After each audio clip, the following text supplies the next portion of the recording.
Hay temas que te interesan e impactan, que merecen ser charlados aquí, entre dos. Abramos el diálogo, la conversación y la reflexión con nuestra anfitriona, Patricia Betaza.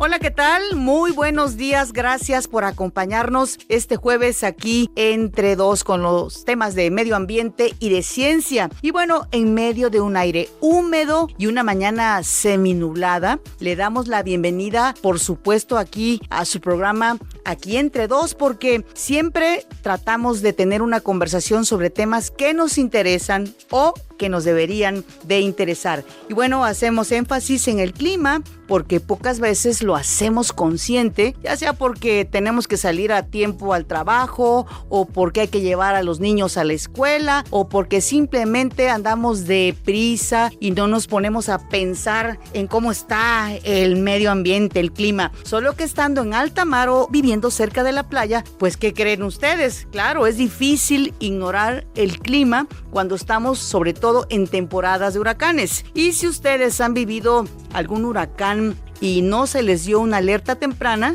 por favor escríbanos, coméntenos su experiencia. Les recuerdo que estamos en todas las redes sociales, Facebook, Instagram, X y también en Threads, nuestro hashtag Aquí entre dos, para que nos etiqueten sus comentarios, sugerencias, peticiones de temas a tratar, nuestro sitio web noticias.imer.mx y por supuesto siempre abierto nuestro WhatsApp 55 66 31 24 27. Y claro, también estamos en YouTube, Imer Noticias. Y bueno, nuestro correo imer@gmail.com. Acompáñanos aquí entre dos.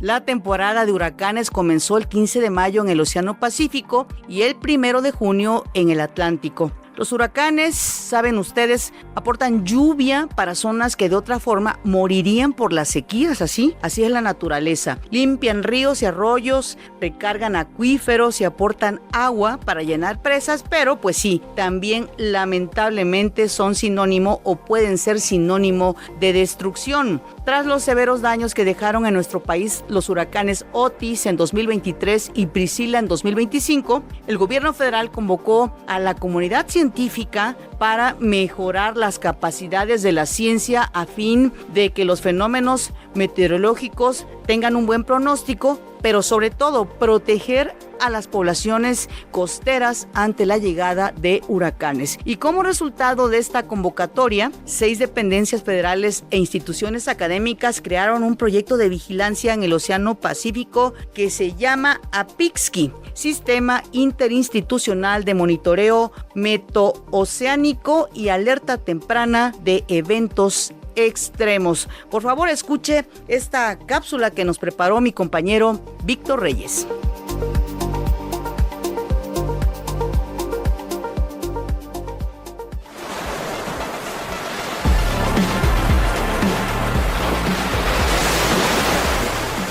La palabra Pixqui significa en náhuatl vigilante del agua, y esa es la misión principal de un proyecto lanzado por autoridades federales, una red de observación destinada a recopilar datos oceánicos y atmosféricos en tiempo real. El objetivo: mantener una vigilancia activa sobre las condiciones del Océano Pacífico para proteger a las poblaciones costeras ante la llegada de los huracanes. La red consiste en todo un entramado de planeadores submarinos, boyas costeras y boyas motoceánicas, encargadas de recolectar la información oceanográfica y atmosférica. Después, los datos se transmiten directamente a sistemas meteorológicos nacionales e internacionales, con el fin de que los equipos en tierra actualicen modelos numéricos que optimicen la simulación y el pronóstico de los ciclones tropicales.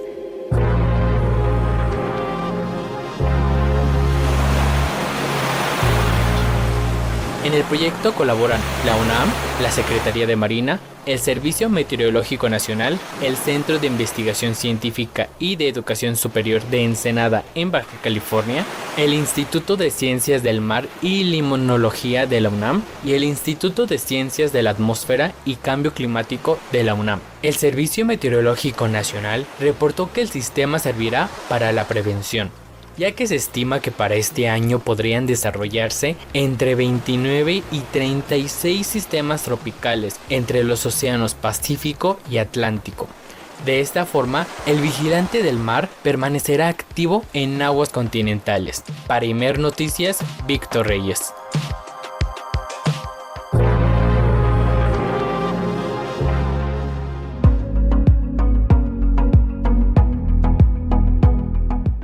Y agradecemos que exista un sistema de monitoreo así para la alerta de seguridad a comunidades como las que están en Guerrero, que se han visto en medio de huracanes constantes, al igual que las que están en Oaxaca, Chiapas y el Caribe mexicano. Una alerta así de precisa puede evitar que lamentemos muertes o desaparecidos y también que nos dé tiempo de resguardar a nuestros animales de compañía, porque ellos pues sí, también son integrantes de nuestra familia. Como sabemos, las afectaciones a la infraestructura, sobre todo los puentes y sistemas de comunicación, es algo esencial para estas comunidades que están habitando en los puntos en donde los huracanes afectan, pero se puede restablecer más rápido esta conexión si todas las personas y todos los animales de compañía quedan a salvo en sitios seguros.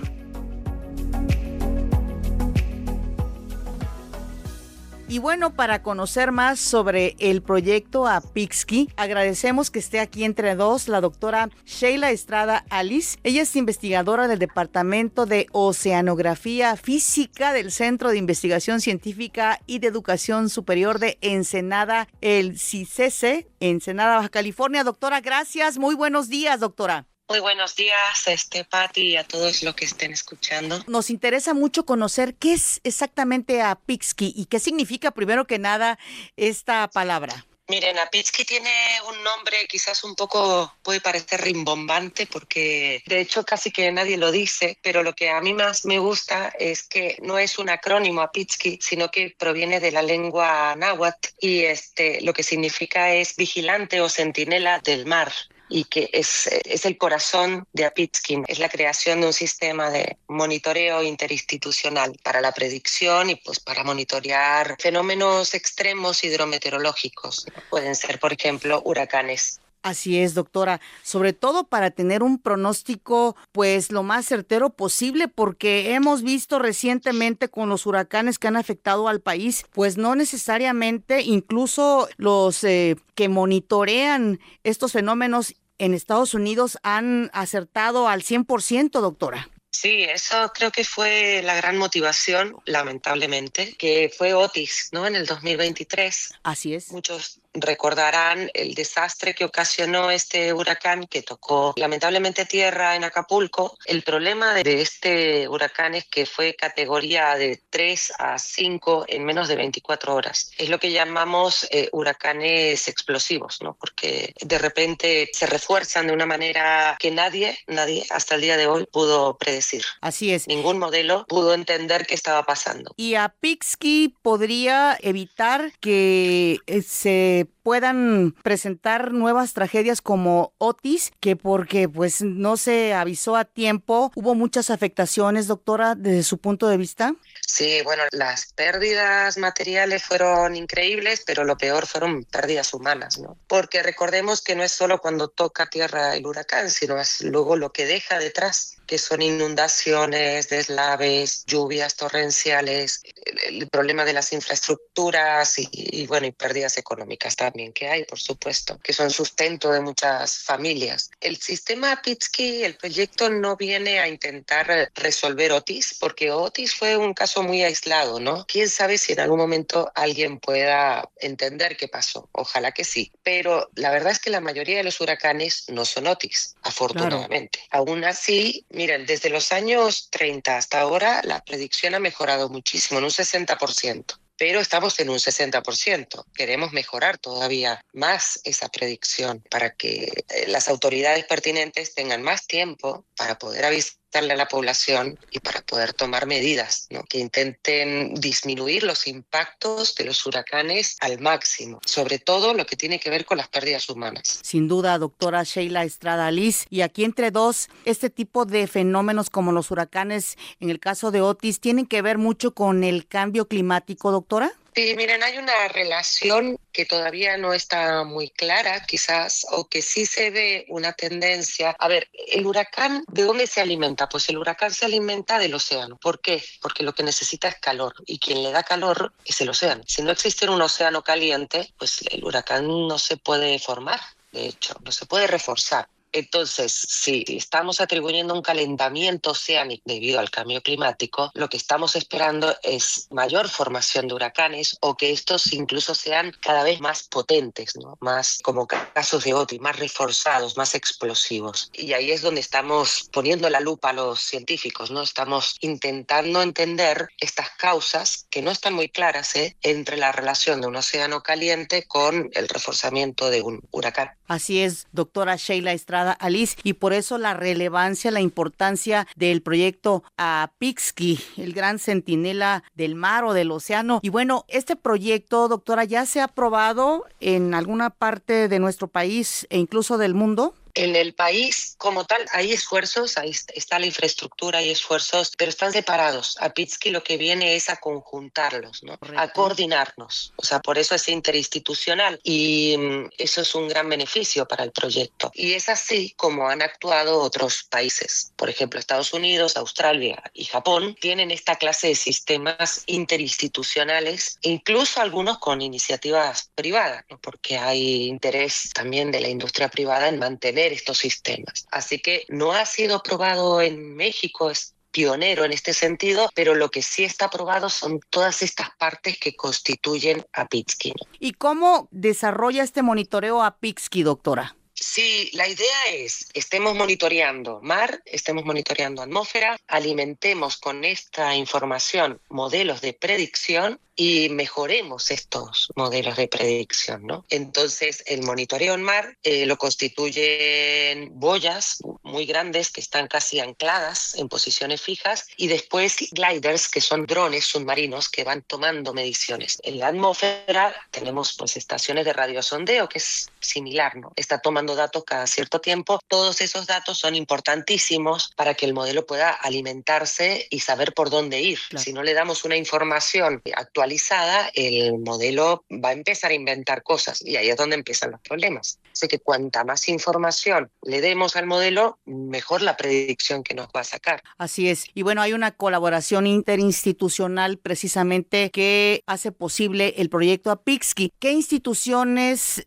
participan, doctora Sheila Estrada Liz? Sí, eso es importantísimo, Pati, porque unir diferentes personas con diferentes pensamientos no es algo fácil. Déjenme que les diga, o sea, cada uno tiene una escuela de formación. Imaginen que acá en PIXKI está la academia, entonces está CICESE, particularmente el Departamento de Oceanografía Física, con lo que son las boyas, los gliders, modelos, pero también está la UNAM, el Instituto de Ciencias de la Atmósfera y Cambio Climático, liderado por el doctor Jorge Zavala, quien también tienen modelos y llevan mucho tiempo, por ejemplo, ellos con pronósticos de la atmósfera. Bueno, él fue el director también del meteorológico. También está el Servicio Meteorológico Nacional, quienes son los que en última instancia van a emitir estas alertas, y está la Marina, está la CEMAR con el capitán Rogelio Alfaro, quienes también nos ayudan a todo lo que es la logística en mar. Por ejemplo, ellos también estarán monitoreando con boyas costeras, y también el Instituto de Ciencias del Mar de la UNAM también estarán. Se acaban de unir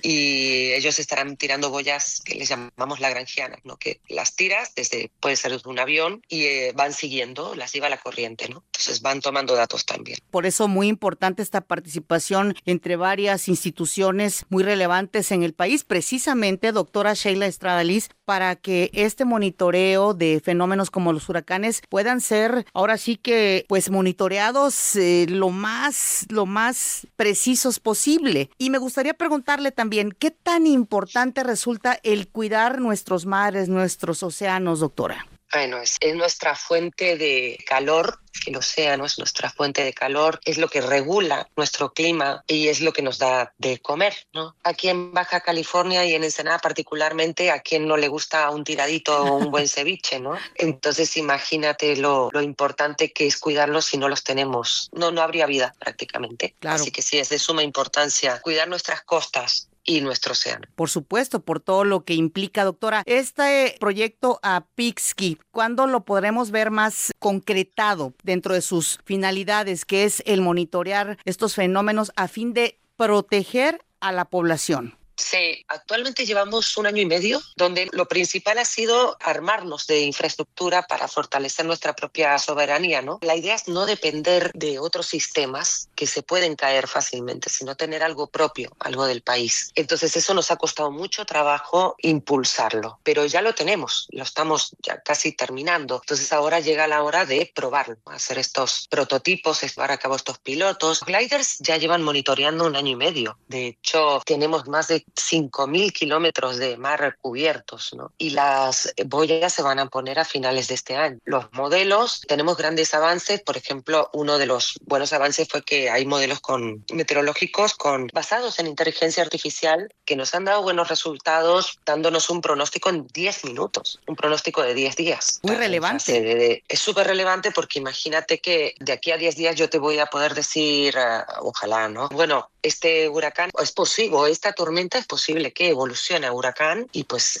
se pueda virar para, no sé, a la costa de Acapulco. Así es. Entonces, digo que todo esto está en fase de desarrollo, o sea, no estamos hoy por hoy, no te puedo dar un pronóstico, pero hay resultados muy relevantes, la verdad, y que merecen también decir, bueno, estamos trabajando hacia algo muy favorable. Claro, la prevención sin duda, doctora. Y justo iba yo a pedirle eso, algunos ejemplos que podrían diagnosticarse con este sistema Apixi, ¿no? En el caso, por ejemplo, de huracanes que cada vez tienen mayor relevancia porque son de muchísimo impacto, doctora. La cuestión con los huracanes también es que no los llegamos a entender del todo y no son todos iguales. Unos van más lentos, otros más rápido. Lo que sí sabemos es que en determinada parte del año ya sabemos que hay una temporada, ahora estamos en temporada de huracanes, pero más adelante son esos huracanes que se forman, tienden a irse hacia tierra. Y ahí es donde tenemos que estar muy preparados y empezar a monitorear más para poder entenderlos, ¿no? Cuando tengamos ese mapeo, esperamos poder decirle a los modelos así funciona y que los modelos nos digan así va a evolucionar. Casos de éxito con el proyecto Apixki, ahora lo que hemos logrado, por ejemplo, es reproducir la trayectoria de Otis, ¿no? Y bastante bien. Es como si hiciéramos un pronóstico en el pasado.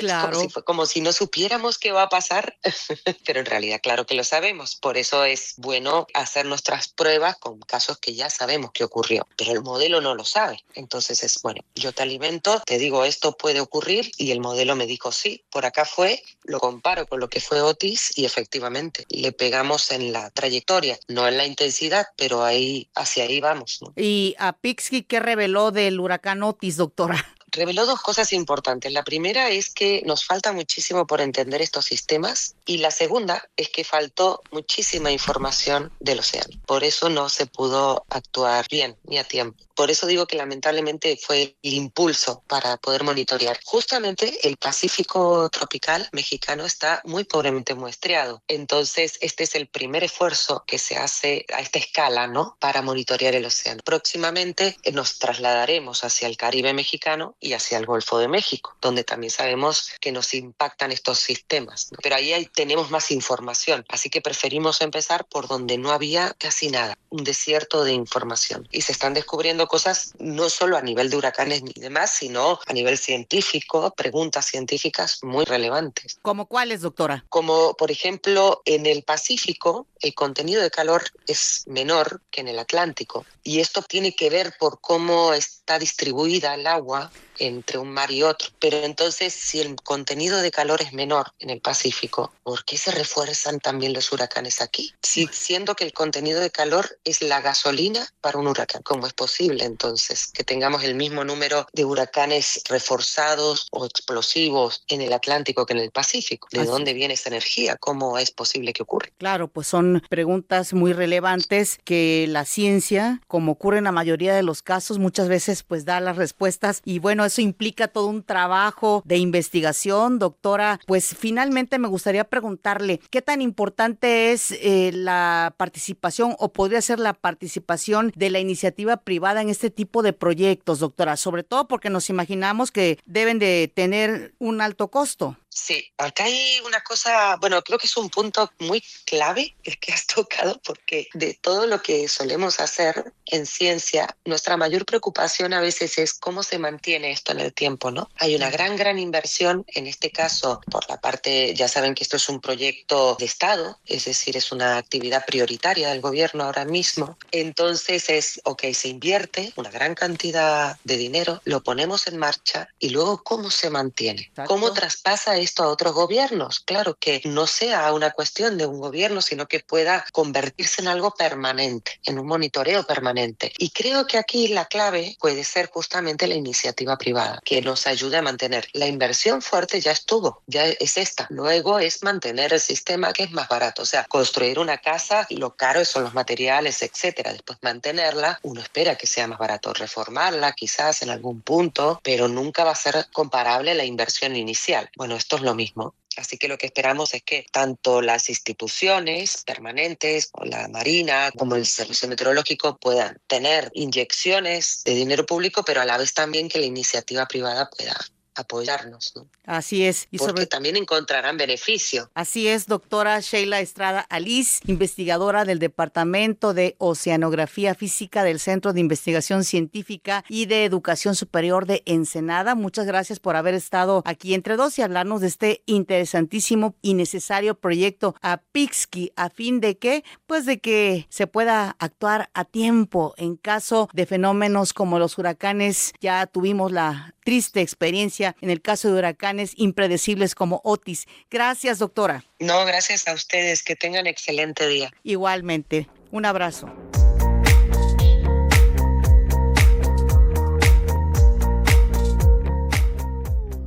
Y a continuación les queremos compartir uno de los retos ciudadanos de la Universidad Abierta y a Distancia de México. En este jueves de ciencia vamos a hablar de la donación de sangre, algo muy importante que ayuda y puede ayudar a salvar vidas. ¿Alguna vez te has detenido a pensar de dónde viene la sangre que se utiliza en los hospitales? Hay cosas que damos por hecho, hasta que alguien cercano a nosotros las necesita. Hay algo súper importante que pocas veces recordamos. La sangre no se puede fabricar, solo puede venir de personas que deciden donar.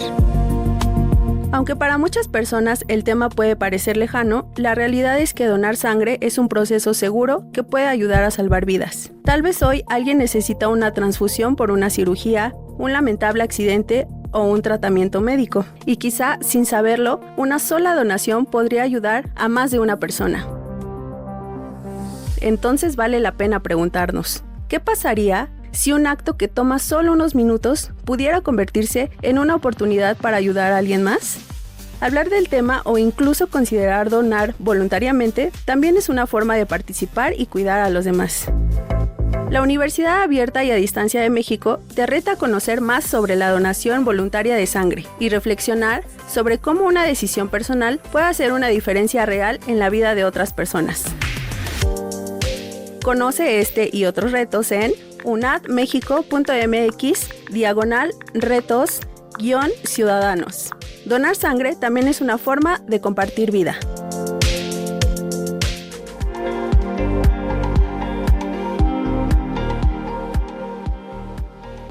Nos vamos a ir a una pausa. Les recuerdo que estamos en nuestro hashtag aquí entre dos y también en el sitio web noticias.imer.mx y nuestro WhatsApp 55 66 31 24 27. Antes de irme a una pausa, quiero pues agradecer los comentarios de radioescuchas en distintas partes del país. Dice, me gustaría que hablaran sobre la basura en México. La gente no tiene conciencia, como que le falta civismo, al menos en Tijuana, pero está muy revuelto, hasta colchones tiran. Entre dos, debería de ser de 2 horas, dice, se va rápido el programa. Saludos de Tijuana. Los escucho en San José de los Llanos, barrio Esquipulas, en Mazatán, Chiapas. Saludos también desde Tijuana. Gracias de verdad a todas y todos. Los chinos hacen ropa desechables que parece de papel y no contamina. Es parte de los comentarios que recibimos aquí entre dos. Nos vamos a una pausa, regresamos. ¿Te interesa que tratemos algún tema en específico? Ponte en contacto con este programa. Tú eres parte de la conversación, aquí, entre dos. WhatsApp y teléfono 5566 31 24 27. Aquí, entre dos. Regresamos. ¿Tienes algún comentario acerca del tema de este día? Mándale tu mensaje de voz o de texto a Patti. 5566 31 24 27. Aquí, entre dos.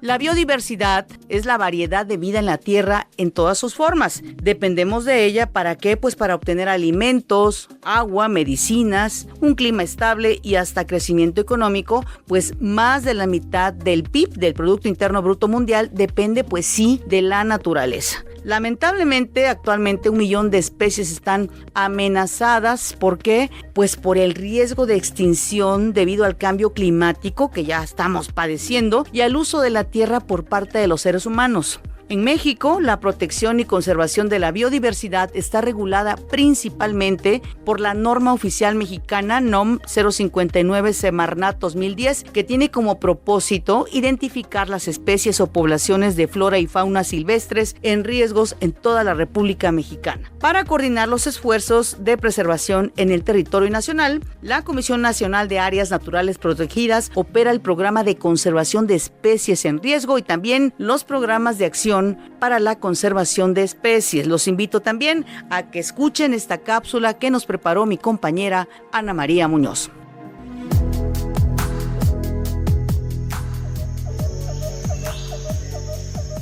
México es considerado un país megadiverso, ya que forma parte de un grupo de 17 naciones poseedoras de la mayor diversidad de animales y plantas. Ocupa el 5º lugar en número de plantas, el 4º en anfibios, el 2º en reptiles y el 11º en aves y mamíferos.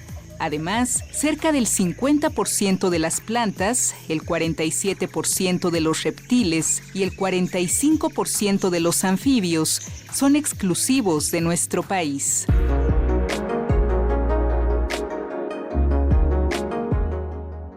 Sin embargo, la calidad y salud de la biodiversidad en México enfrentan grandes desafíos. El crecimiento urbano, la agricultura extensiva y la tala ilegal están degradando ecosistemas clave, como las selvas del sureste y los bosques de niebla. Además, las poblaciones silvestres de algunas especies animales se han reducido.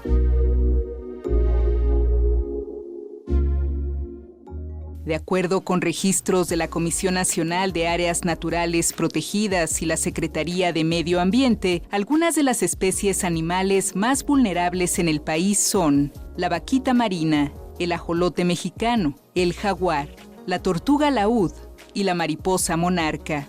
Pero hay noticias esperanzadoras. Algunas especies pasaron de estar clasificadas como extintas a contar con poblaciones estables o nacimientos exitosos en libertad, gracias a programas de reproducción en cautiverio y posterior liberación. Entre los casos más exitosos se encuentran el lobo mexicano. Gracias a los esfuerzos de reproducción por parte de México y Estados Unidos y a las liberaciones estratégicas coordinadas por la Comisión Nacional de Áreas Naturales Protegidas, se han logrado establecer manadas en libertad con nacimientos registrados directamente en su hábitat natural en el norte del país. El cóndor de California. Mediante el programa de reintroducción en la Sierra de San Pedro Mártir, en Baja California, se logró liberar ejemplares que no solo se adaptaron, sino que volvieron a registrar anidación y nacimientos viables en vida libre. El berrendo peninsular. La Comisión Nacional de Áreas Naturales Protegidas y organizaciones civiles lograron estabilizar los ejemplares en unidades de manejo, lo que permitió el crecimiento ordenado de su población. La guacamaya roja. Se han puesto en marcha proyectos de reintroducción exitosos en Chiapas y Veracruz, donde se ha logrado el establecimiento de nuevas poblaciones silvestres bajo el monitoreo constante de las comunidades locales.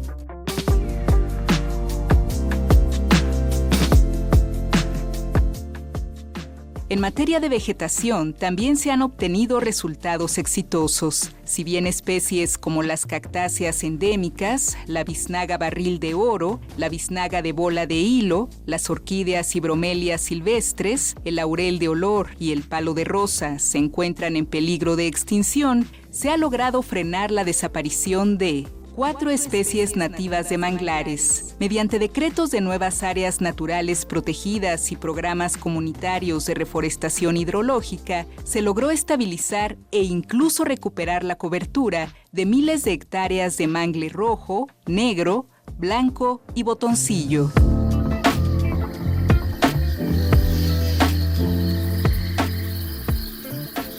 Complejo de Palmas Camedor.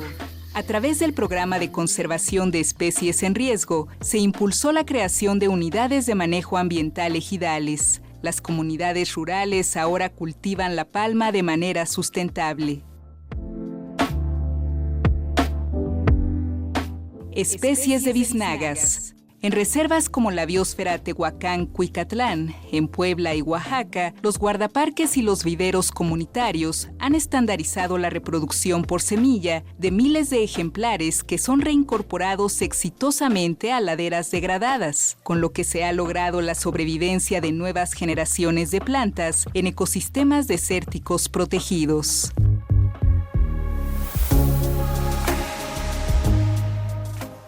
La sociedad también puede contribuir a la conservación de la biodiversidad de nuestro país a través de acciones como frenar el cambio de uso de suelo, prevenir la introducción de especies exóticas, practicar un ecoturismo responsable y apoyar a las comunidades locales que custodian los ecosistemas.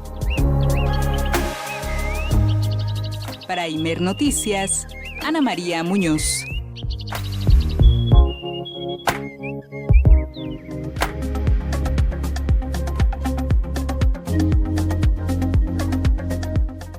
Esta mañana está aquí entre dos la doctora María del Carmen García. Ella es directora general de Conservación Nacional de Áreas Naturales Protegidas. Doctora, buenos días. Gracias por estar aquí entre dos, doctora. ¿Qué tal? Buenos días, con mucho gusto. Oiga, doctora, lo primero que nos preguntamos, ¿cómo cuántas áreas naturales protegidas hay en este gran país que es México, doctora? 232 áreas naturales protegidas con diferentes categorías y tenemos más de 650 áreas destinadas voluntariamente a la conservación, los cuales tanto los ejidos como particulares destinan los recursos naturales para conservar que se encuentran en sus propiedades. Eso es muy importante. Claro, y precisamente para hablar de este tema que es muy importante, muy relevante, diría yo, doctora, nos imaginamos que preservar y cuidar un área natural protegida implica, pues además de mucho trabajo, mucha conciencia por parte de todas y todos. Sí, claro, es importantísimo porque la conservación es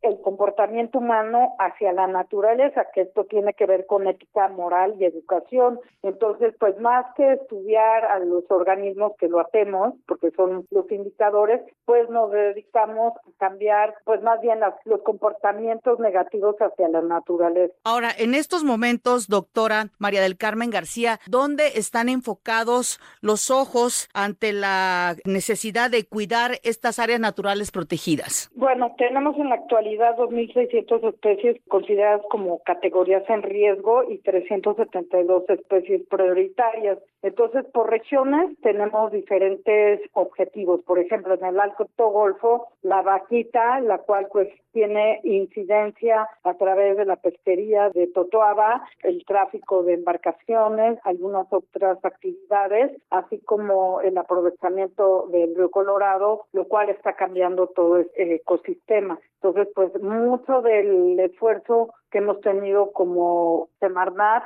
se ha tratado de preservar esta especie, esta población endémica que está en el Alto Golfo, la cual, bueno, pues estamos tratando de hacerlo mejor, pero sí está en grave riesgo. Luego, por otro lado, tenemos especies como lo que sería el cóndor, del cual se han introducido varios ejemplares. Los ejemplares primero se reproducen en cautiverio, algunos de ellos están aquí en Chapultepec, posteriormente ya no se improntan, todo se trata de que el organismo cuando pueda ser liberado se libere y no tenga la necesidad de que sea alimentado por la mano humana. Entonces, en ese sentido, pues tenemos a los cóndor que se han liberado en San Pedro Mártir, en lo cual es un programa bastante exitoso. También en ese sentido tenemos a algunos otros organismos, como es el caso del lobo mexicano, y por otro lado del bisonte. El bisonte es ejemplar porque finalmente de una población de 23 bisontes ya tenemos 2.500.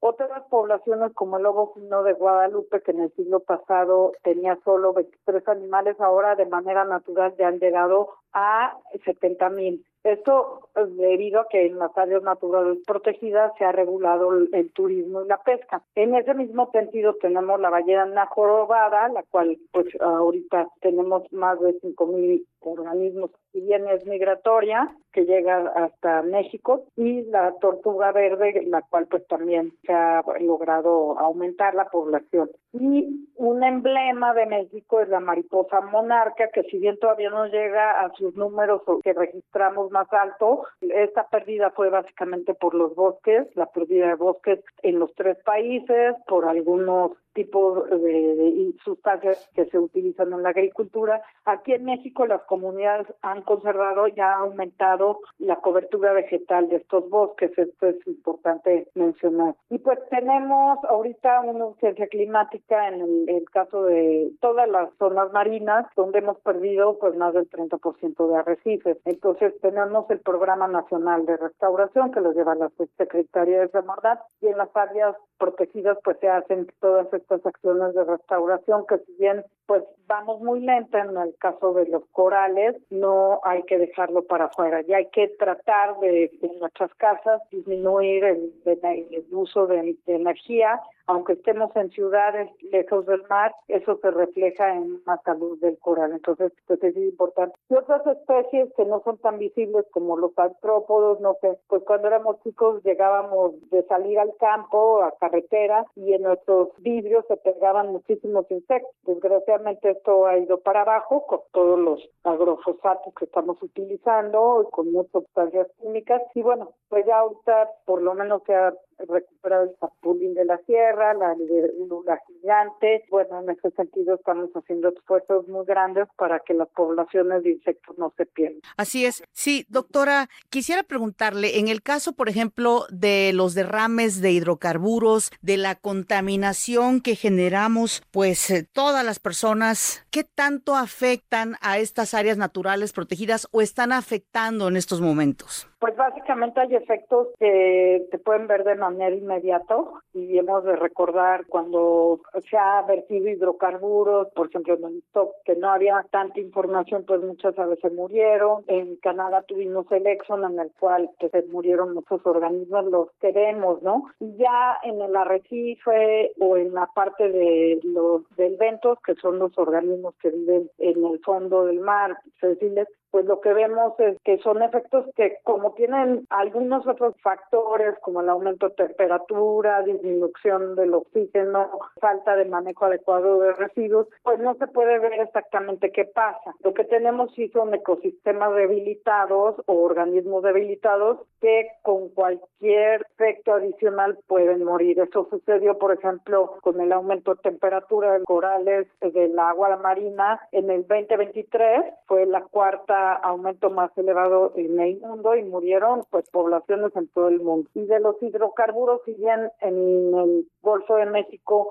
hay vertimientos naturales constantemente, pues estamos haciendo una medición para ver cómo están nuestros corales Hasta ahorita pues no tenemos los resultados de manera inmediata porque son estudios pues desgraciadamente que no reflejan a largo plazo, sobre todo en estos vertimientos donde se dispersa muy fácilmente el hidrocarburo o las sustancias tóxicas. Es muy difícil decir qué es lo que ha muerto, ¿no? Claro. Es muy diferente un encallamiento de un barco donde sabes que tocó contra el arrecife y ahí puedes ver los daños inmediatos. Pero en ese sentido lo que hacemos es el índice precautorio, regular el turismo, disminuir la pesca, hacer más refugios pesqueros. Entonces sí te puedo decir que yo tengo 30 años en la administración pública y creo que es un gran momento porque hay mucha voluntad de las instituciones como CONAPESCA, Paz, la Sedena. Por otro lado, pues también hay mucha coordinación con las organizaciones de la sociedad civil que antiguamente competían por los recursos y eso pues veía como energía perdida. Y por otro lado, mucha preocupación de la sociedad civil por hacer cosas buenas. Entonces, pues eso da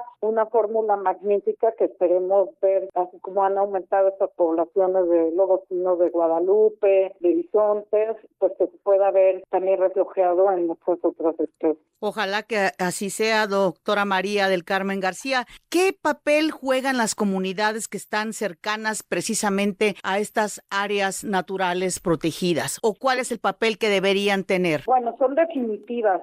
De primera instancia, las comunidades originales o las que conviven con los recursos naturales de manera pues más histórica, ellas son quienes cuidan y son los guardianes de la naturaleza. Entonces, más bien los nuevos o con esta revolución industrial que tenemos muchas ventajas ante la naturaleza, inmensamente en comparación al ciclo natural, ellos la defienden y por eso estas áreas destinadas voluntariamente a la conservación son importantísimas. Por otro lado, ellos hacen monitoreo, ellos hacen buenas prácticas y los mismos pescadores tienen refugios pesqueros para evitar que se acabe su producto. Entonces, ellos son quienes han encontrado las mejores prácticas y hay que reproducirlas. De hecho, en Oaxaca tenemos áreas destinadas voluntariamente a la conservación con usos y costumbres tradicionales y eso lo respetamos. Por otro lado, también las propiedades privadas han decidido conservar, y eso, por ejemplo, en el Rancho Dos Ojos es donde se introdujeron estos bisontes, ya hay bisontes recién nacidos. Igualmente, pues tenemos que cerca de las ciudades o de centros urbanos, como son el área de protección de manglares de Mixupté, pues la población de Cancún está muy entusiasmada y hace diferentes acciones de monitoreo de delfines o tiburones, hay unos kayakistas que nos lo reportan, y frenando desarrollos o conductas ilícitas de desmonte de manglar. Entonces la sociedad es importantísima, la responsabilidad de conservación no puede recaer nada más en el gobierno, sí nosotros pues tenemos que tener medidas claras, difundirlas, la Profepa castigos ejemplares, al igual que la Fiscalía General de la República, porque con la naturaleza no se juega. Así es. En esta línea hay comunidades que tienen menos grado de pobreza, pueden dejar de ser ganaderos y entonces conservar la selva o el bosque y con eso recibir compensaciones de bono de carbono, que es importante. El conservar los recursos nos genera más oxígeno y en el mar es importante. Cada bocanada de aire que damos está producida en el mar. Así es, doctora. ¿Y usted cree que hay mayor conciencia entre las ciudadanas y los ciudadanos de este país para respetar nuestras áreas naturales protegidas o qué nos falta por hacer? ¿Qué debemos hacer todas y todos, doctora? Sí, yo creo que la conciencia ha aumentado y sobre todo las nuevas generaciones también están muy preocupados, están enojados por el mundo que le estamos dejando y eso pues lo tenemos que asumir, tenemos que concentrar nuestros esfuerzos en hacerlo. Y hay muchas empresas extractivas que deben de cambiar sus formas de ser porque finalmente son empresas privadas que van a los recursos a solo familia, a pocas familias. Entonces, pues lo importante, la comunidad en general, la gente de a pie, yo creo que está muy preocupada, pero sí tenemos que incidir más en las iniciativas privadas de este tipo. Lo que sí es que hay iniciativas privadas que trabajan con mucha equidad. Entonces yo creo que tenemos que cambiar también el modelo económico, porque eso es lo que refleja en una pérdida de la biodiversidad. Estamos en una urgencia climática, los corales es uno de los grupos que están perdiendo y finalmente pues sin arrecifes no tenemos esta barrera que protege la costa y las comunidades humanas van a tener que migrar. Así es, doctora, urgencia climática lo ha definido usted muy bien, doctora María del Carmen García, y bueno, lo importante también recordar, con la naturaleza no se juega y todos los que conforman la naturaleza, estos espacios, estas áreas naturales, tienen pues un porqué estar precisamente ahí, doctora. Así es, y nos vamos siempre motivados, así como están regresando o tenemos un control de jaguares más alto, vemos que las tortugas marinas tienen menos riesgo en la zona. Ahorita estamos intercambiando opiniones con las navieras para poder proteger a las ballenas. Entonces eso nos da mucha energía y nos da esperanza para seguir y que nuestras generaciones futuras puedan disfrutar de este mundo como lo hemos hecho nosotros. Ojalá que sí, doctora María del Carmen García, directora general de Conservación Nacional de Áreas Naturales Protegidas. Muchísimas gracias por haber estado aquí entre dos. Un abrazo, doctora. Gracias, igualmente un abrazo para ti y para los radioescuchas. Gracias. Hasta luego. Y bueno, en este momento vamos a escuchar la cartelera que nos preparó el Fondo de Cultura Económica, nuestros compañeros y compañeras del Fondo de Cultura Económica, porque pues sí, a un pie del fin de semana.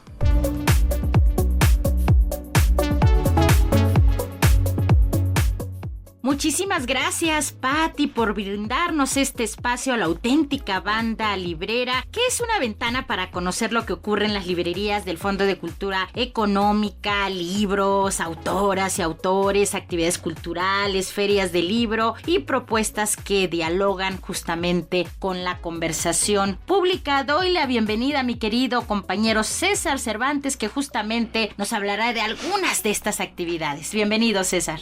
¿Qué tal, Sandra? ¿Qué tal, Pati? Pues bueno, déjenme platicarles que continuamos con el ciclo de cine rumano en México y este lunes 29 a las 19 horas tendremos la proyección del documental Águilas de Taga. Esta película rumana de comedia y deporte dirigida por Ana María Antosi narra la historia del singular equipo de fútbol del pueblo de Taga y sus peculiares habitantes. Los invitamos a disfrutar de estas proyecciones en el Cine Lido de la librería Rosario Castellanos.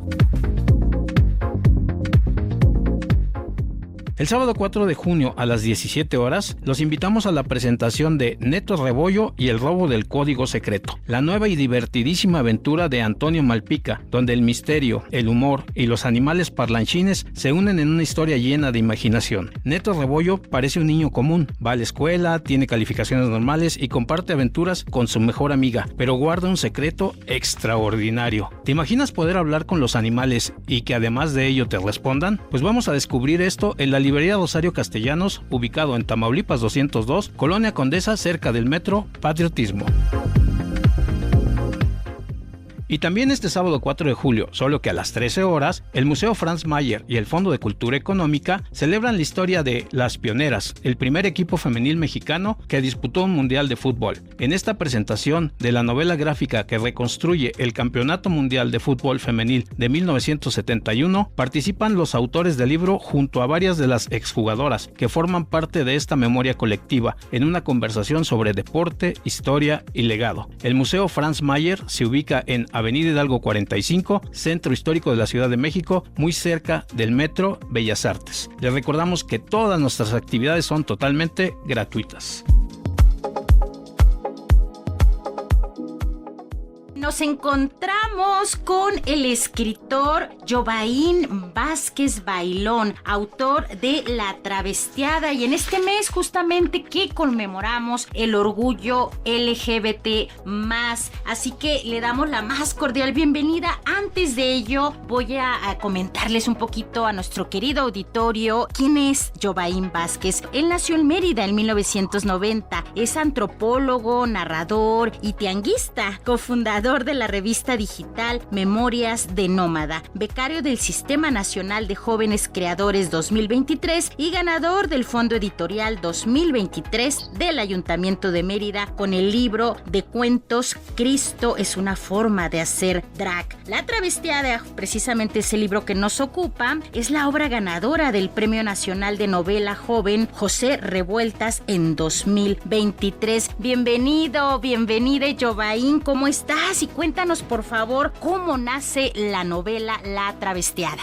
Hola, ¿qué tal? Y pues muchas gracias por abrirme este espacio. Pues La Travestiada es una novela histórica que yo ya venía pensando desde que era adolescente, porque me había topado en una revista de estas de conocimiento popular el famoso suceso del baile de los 41, que para quien no sepa un poco, fue un baile que se organizaron ahí en la Ciudad de México, y la particularidad fue que todos sus asistentes eran hombres, algunos estaban vestidos de mujer, y pues hubo una redada y los mandaron a Yucatán como castigo, a lo que se conoce hoy como Guerra de Castas. Yo cuando leí eso me pareció fascinante, porque pues en ningún libro de historia había visto ese suceso, y desde ahí me empecé a preguntar qué había pasado con estas personas, cómo se llamaban, cuál había sido su último destino, y todo eso se me fue quedando como una obsesión hasta el momento en el que necesito transmitirlo, ¿no? en mi escritura, y pues ya fue hasta hace, creo que van 5 años de que la escribí, 3 o 4 años, que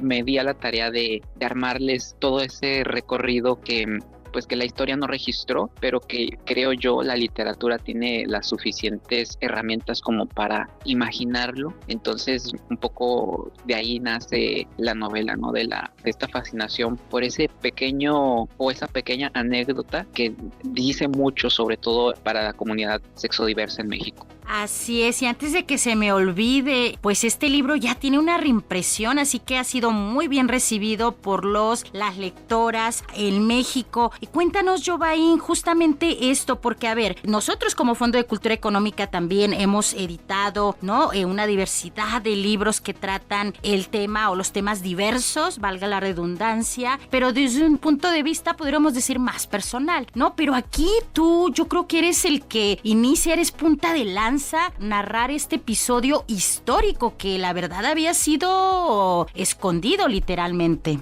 Sí, bueno, y creo que también se puede decir que es una novela histórica, pero yo también digo que es una novela de aventuras, una novela de viajes también, y esto también la hace particular, digo, no es porque yo la haya escrito, ¿verdad? Pero sí me han comentado algunos lectores que eso, ¿no? Que nunca habían leído una novela LGBT que además fuera una épica, ¿no? Que fuera una aventura. Y yo quizá al momento de escribirla no me había fijado tanto en eso, pero ya que me lo dicen los lectores, pues sí, yo igual siento que jamás había leído una novela de ese tipo, porque como bien mencionas, cuando se tocan estos temas generalmente pues son temas personales, como salida de closet o no sé, como la sexualidad, ¿no? Como explorarla. Digo, nuestra novela fundacional LGBT es El vampiro de la colonia Roma, que es sobre un hombre que se prostituye, ¿no? O que ejerce el trabajo sexual. Entonces yo lo que quería más bien era mostrar como esa amalgama de personalidades de la que está conformada la comunidad LGBT,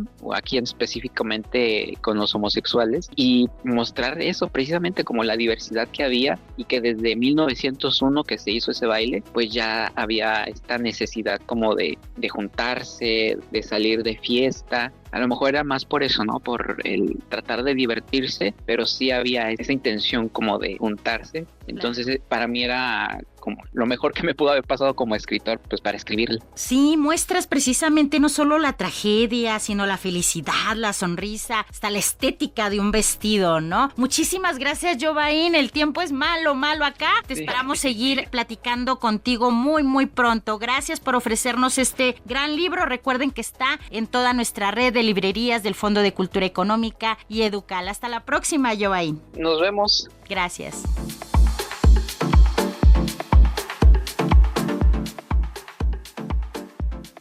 Muchas gracias por haber estado en esta cartelera de la auténtica banda librera. Y antes de despedirnos, una pregunta que conecta libros y micrófonos. ¿Qué lugar ocupa la radio en su memoria? Les recordamos sintonizar cada semana la auténtica banda librera en diversas estaciones del IMER a lo largo de la República Lectora, o bien a través de la página del IMER. Hasta la próxima, y no olviden entrar a nuestras redes sociales para conocer a detalle nuestra cartelera. En Facebook estamos como Fondo de Cultura Económica, en Instagram como @FCE-México y en TikTok como Fondo de Cultura Económica. Nos vemos, Sandra. Muchas gracias. Regresamos contigo, Pati.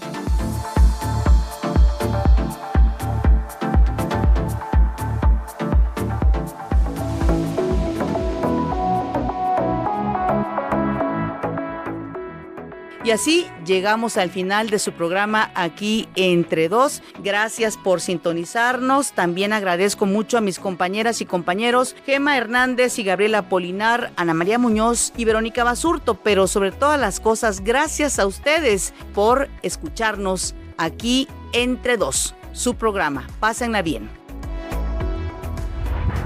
Hasta aquí por hoy. Escúchalo mañana, misma hora, misma estación.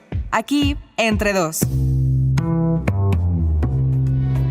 Las opiniones aquí expresadas son responsabilidad de sus autores y no representan la posición editorial de Imer Noticias. El Sistema Nacional de Noticiarios presentó.